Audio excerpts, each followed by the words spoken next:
Hi, I'm Neil Snyder. Thanks for joining me for another Snyder Talk video commentary. Today's April 1st, 2011.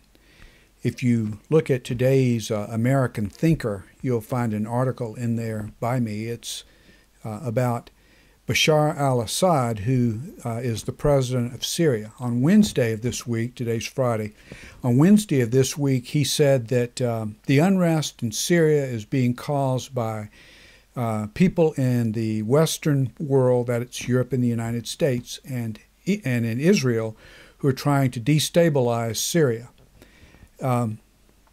There's no question that Bashar al-Assad is following in his father's footsteps.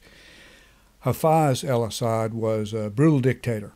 He is responsible for probably in the neighborhood of 80,000 deaths in a matter of just a few days in a little town in Syria called Hama.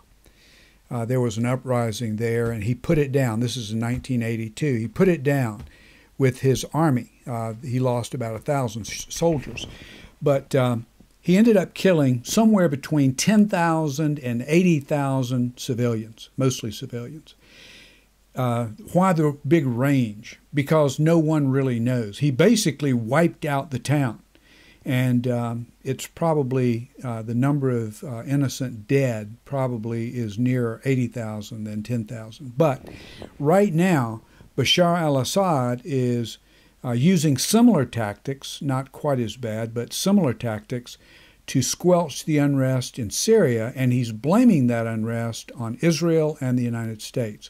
Now, why is this important? Because the Middle East is changing very, very rapidly. What we have going on here is Iran destabilizing Bahrain. Saudi Arabia has already intervened there to bring things under control. We've got unrest in Jordan for the first time in a very long time. I'm not sure that the monarchy in Jordan is threatened, but it could be threatened in the future. We don't know. We've already seen Egypt go down and Tunisia go down, and we are about to see Libya go down. Now, you know about the no-fly zone in the Mediterranean.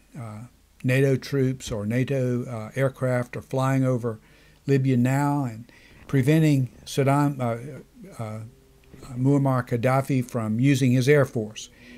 There's not much air force in Libya. So what they're doing basically now is attacking the army that is attacking the rebels.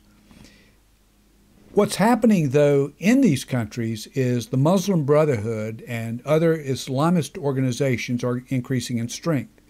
We're seeing it in Egypt. We're seeing it develop now in Libya. You can bet that it's developing in Tunisia. The reason Saudi Arabia is going into Bahrain is because they know that that's going on there, and they can't afford that kind of thing going on in their neighboring country. And of course, we see it in Syria as well. The thing about Syria that makes them a little different is that under both Hafez al-Assad and Bashar al-Assad, father and son, they turned Damascus into a field headquarters for groups like Hamas, Hezbollah, Islamic Jihad, and a number of other Islamist organizations. So they have welcomed these people with open arms. You can rest assured of this. When things get dirty there, these Islamists that Bashar al-Assad allowed to stay in his country, in fact protected in his country, will turn against him. It's the way things work in that world. They're all going to end up blaming Israel. They're all going to do everything they can do to bring down Israel, and we are close to that day.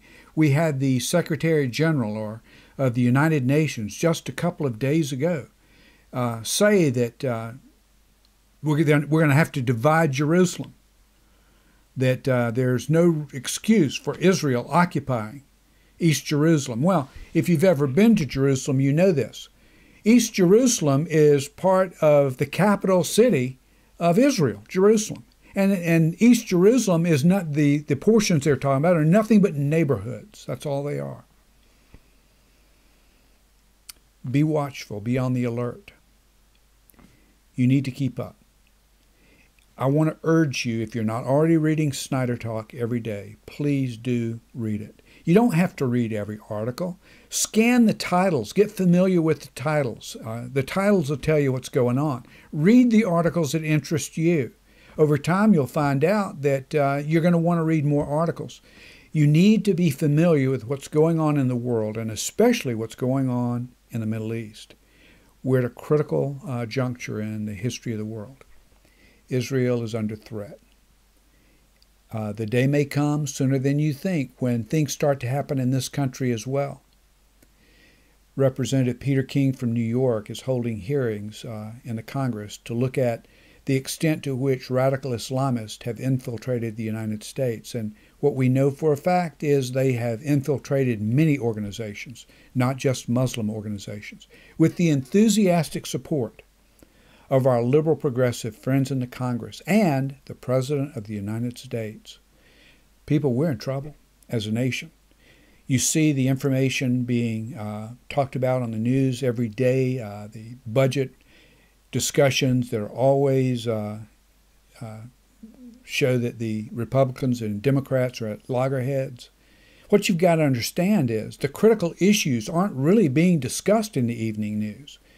There are problems in this country, and if they erupt, you'll see things going on here, the same kinds of things that are going on in Libya, that went on in Egypt, that went on in Tunisia, that are going on now in Syria and Bahrain and Jordan.